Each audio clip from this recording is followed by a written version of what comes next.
Assalamualaikum warahmatullahi wabarakatuh. Bagaimana kabarnya anak-anakku kelas 6? Semoga sehat selalu ya. Bertemu kembali, kita akan belajar bersama Bu Wiji pada pembelajaran kelas 6. Tema 3, tokoh dan penemuan.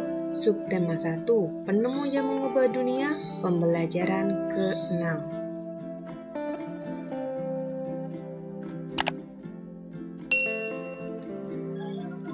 Tujuan pembelajaran untuk hari ini yaitu 1. Setelah siswa membaca teks, siswa mampu mengidentifikasi bagian-bagian teks eksplanasi dengan tepat. 2. Setelah siswa membaca dan berdiskusi, siswa mampu menjawab pertanyaan tentang hak berdasarkan teks dengan tepat. 3. Setelah mendengarkan penjelasan guru, siswa mampu menuliskan pengalaman diri sendiri dalam menggunakan hak menggunakan diagram dengan tepat. Mari kita simak teks eksplanasi yang berjudul Roda Pengubah Wajah Dunia. Perhatikan semua benda di sekeliling kita. Adakah yang memiliki roda? Banyak sekali mesin, peralatan, alat transportasi, dan benda buatan manusia menggunakan roda. Roda merupakan salah satu penemuan terbesar manusia yang membuat semua pekerjaan menjadi lebih mudah. Awalnya, roda dibuat oleh ahli menggunakan mesin pemintal. Peninggalan roda paling tua berasal dari Mesopotamia yang digunakan untuk kendaraan di sekitar tahun 3000 sebelum Masehi. Kemudian muncul juga di Tiongkok, Arab, Eropa, dan belahan dunia lainnya. Perkembangan roda dimulai dari bentuk sederhana berupa balok kayu yang digulingkan, kemudian diubah menjadi potongan melintang balok kayu, roda bundar utuh dengan pasak di tengahnya, hingga roda berjari-jari. Bagian tengah roda kemudian juga diganti besi, sehingga roda menjadi semakin kuat. Seiring dengan perkembangan zaman, roda terus mengalami perbaikan.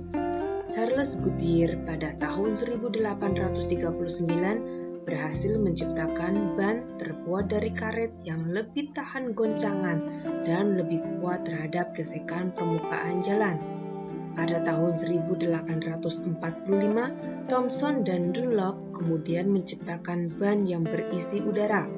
Pada perkembangannya, saat ini roda mempunyai banyak ukuran dan jenis. Ada yang terbuat dari besi, kayu, karet, atau gabungan dari beberapa jenis bahan yang disesuaikan dengan fungsinya. Berkat penemuan roda, menempuh jarak antar tempat di berbagai belahan dunia menjadi lebih mudah dan lebih cepat. Pengaruh roda sangat terasa terhadap perkembangan ekonomi masyarakat dunia karena pendistribusian barang-barang perdagangan menjadi lebih cepat dan mudah. Tanpa roda, tentunya kehidupan manusia akan menjadi sangat sulit. Perhatikan garis waktu sejarah perkembangan roda berdasarkan teks tadi. Kurang dari 3000 sebelum Masehi, roda dari gelondongan kayu yang digulirkan untuk memindahkan barang. Kemudian 3000 sebelum Masehi untuk pemintal kain. Kemudian tahun 1500 sebelum Masehi, roda kayu dengan sumbu atau las. Kemudian sesudah Masehi, roda kayu dengan jeruji, dan tahun 1839 sampai sekarang, roda ban karet berisi udara. Apakah teks tersebut termasuk ke dalam teks eksplanasi ilmiah? Berikan alasannya. Ya, karena teks tersebut menerangkan suatu proses yang bersifat sains. Perhatikan kembali bacaan tersebut, terdapat 4 paragraf. Kemudian kalian bisa mengidentifikasi bacaan tersebut ke dalam bagian-bagian teks eksplanasi yang terdiri dari paragraf 1 yaitu topik masalah, paragraf 2 dan 3 deret penjelas atau isi, dan paragraf keempat kesimpulan dan pesan atau pendapat pribadi penulis. Bu Guru berikan contoh untuk paragraf 1 topik masalah, yaitu perkembangan roda yang mampu mengubah wajah dunia. Silahkan untuk bagian paragraf 2, paragraf 3, dan paragraf 4, kamu tuliskan ya. Jika kamu mengalami kesulitan, kamu bisa berdiskusi dengan teman atau bertanya kepada orang tua kamu. Bagaimana tanggung jawab para penemu tersebut sehubungan dengan penemuannya? Apakah mereka bertanggung jawab atas hak yang telah mereka dapatkan? Ayo kita temukan jawabannya. Ingat kembali, hak adalah sesuatu yang mutlak menjadi milik kita dan penggunaannya tergantung kepada kita sendiri. Sedangkan kewajiban adalah sesuatu yang harus dilakukan dengan penuh tanggung jawab. Contoh hak dari seorang anak yaitu 1. Hak untuk mendapatkan kasih sayang, perlindungan, dan perawatan dari orang tua. 2. Hak untuk belajar dan mendapatkan pendidikan. 3. Hak untuk mendapatkan perlakuan yang layak. Hak anak tersebut menjadi kewajiban orang tua terhadap anak-anaknya. Contoh kewajiban dari seorang anak: 1. Kewajiban untuk patuh pada orang tua. 2. Kewajiban untuk belajar dan mengerjakan tugas-tugas sekolah. 3. Kewajiban untuk bersikap sopan santun kepada semua orang. Menjalankan kewajiban artinya adalah kita telah bertanggung jawab terhadap hak yang telah kita dapatkan. Berdasarkan teks bacaan tentang penemu roda, coba kita jawab pertanyaan berikut. 1. Sebutkan beberapa macam hak yang dimiliki oleh para penemu tersebut. Ada hak belajar, mendapat perlakuan yang layak, menciptakan sesuatu yang baru, dan memperoleh hak paten. 2. Apakah mereka telah mendapatkan haknya? Jelaskan. Ya, mereka telah mendapatkan haknya karena mereka telah melakukan tindakan yang mampu membuat perubahan pada dunia. 3. Apa manfaat hak tersebut bagi mereka? Mereka dapat mengembangkan ide-ide sehingga menghasilkan sesuatu yang baru dan bermanfaat bagi dunia.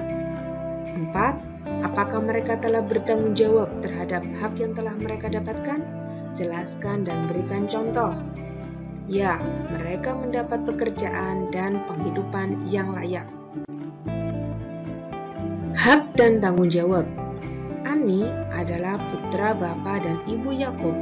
Pak Yakub menyekolahkan Ani di sebuah sekolah yang cukup ternama di desanya. Pak Yakub memenuhi semua kebutuhan sekolah Ani, seperti buku-buku, seragam sekolah, serta peralatan lainnya. Bu Yakub juga selalu membuat bekal makanan sehat untuk Ani di sekolah. Ani sangat bersyukur dengan perhatian ayah dan ibunya. Ia selalu mematuhi nasihat ayah dan ibu. Ani juga rajin sekolah, rajin belajar, dan mengerjakan tugas sekolah tanpa perlu diingatkan. Ani kemudian selalu naik kelas dengan nilai yang memuaskan. Bapak dan Ibu Yakub sangat bangga dengan Ani. Jawablah pertanyaan berikut berdasarkan cerita tersebut. 1. Sebutkan hak Ani dalam cerita tersebut. Mendapat pendidikan, mendapat kasih sayang dari orang tua. 2.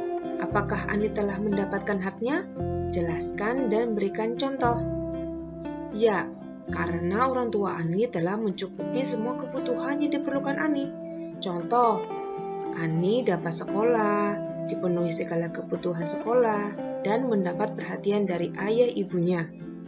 3. Apa manfaat hak tersebut bagi masa depan Ani? Masa depan Ani menjadi lebih baik. 4.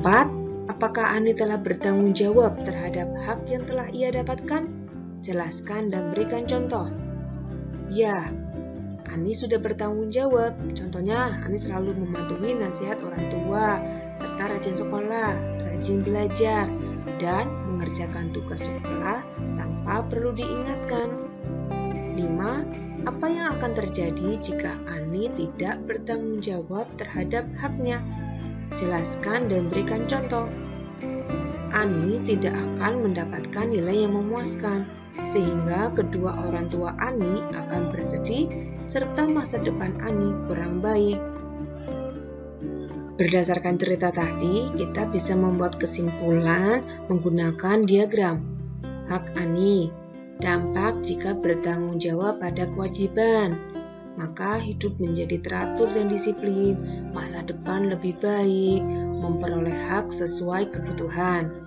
Kemudian, manfaat kewajiban, bertanggung jawab terhadap hak yang telah kita peroleh.